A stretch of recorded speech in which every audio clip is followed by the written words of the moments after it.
Hey guys, welcome back to Sonic Social Tech.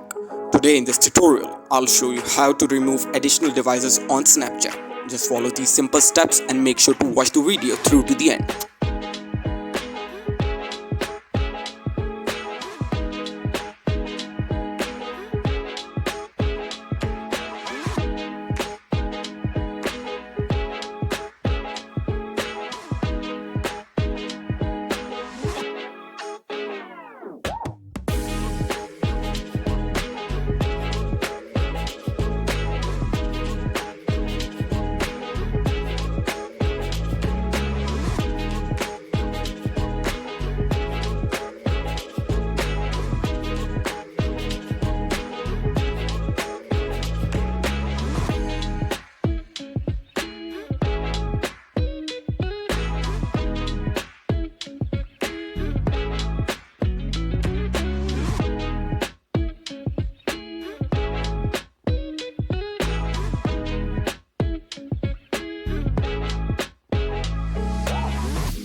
Thank you for watching. Make sure to like and subscribe.